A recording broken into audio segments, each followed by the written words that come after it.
Despite the Syrian president saying on this very channel that intervention will spark a global conflict, is Britain prepared to try and topple Assad at any cost?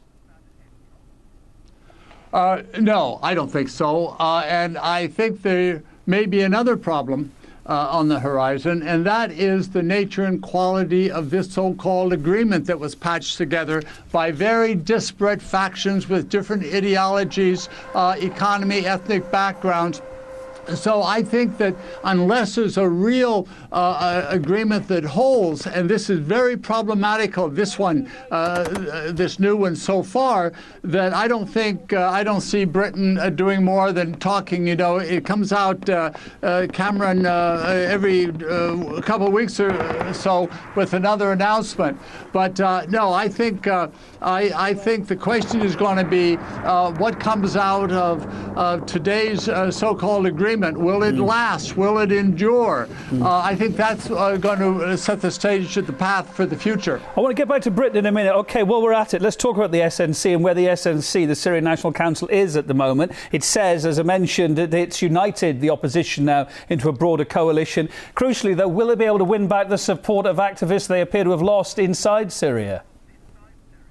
Well, that's the big point. But in the first instance, I think the only reason we have that almost tissue quality agreement was the threats and the cajoling and the political pressure that was put on them. They had to do something this weekend. Do you think the West is going to show up in Qatar and arrange a show and no result? No. How long it'll last, we don't know. It's been 21 months in Libya, you recall, and their factions still aren't glued together, and they had the benefit of 9,000 bombing runs by NATO. So I think that the other problem is not the groups themselves, which are very disparate, but the lack of support that they've got now among the Syrian people and what they have lost in terms of respect through a lot of crimes they've committed, a lot of assassinations and massacres and destruction of cultural and heritage UNESCO sites. So I think that this is a last-ditch effort, in a sense,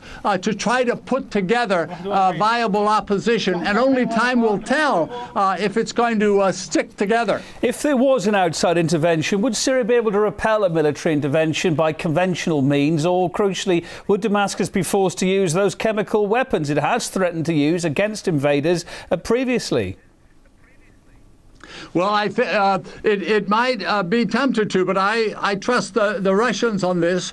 They've made it very clear that they know what they're doing. Apparently, there's Iranians and others guarding those sites. I don't see that getting off the ground, frankly. But absent a NATO-type no-fly zone, massive airstrikes, no, I don't think the regime can be defeated, because their air force is being supplied. It still has a lot in reserve, and I don't see it. Unless you've got NATO or a ground invasion, I think what we've seen so far of this opposition, which is actually splintering in some ways, they've got a very steep slope to climb. Afraid we're out of time for now, but thank you for your thoughts. Live from Beirut, political analyst Dr. Franklin Lamb. My pleasure.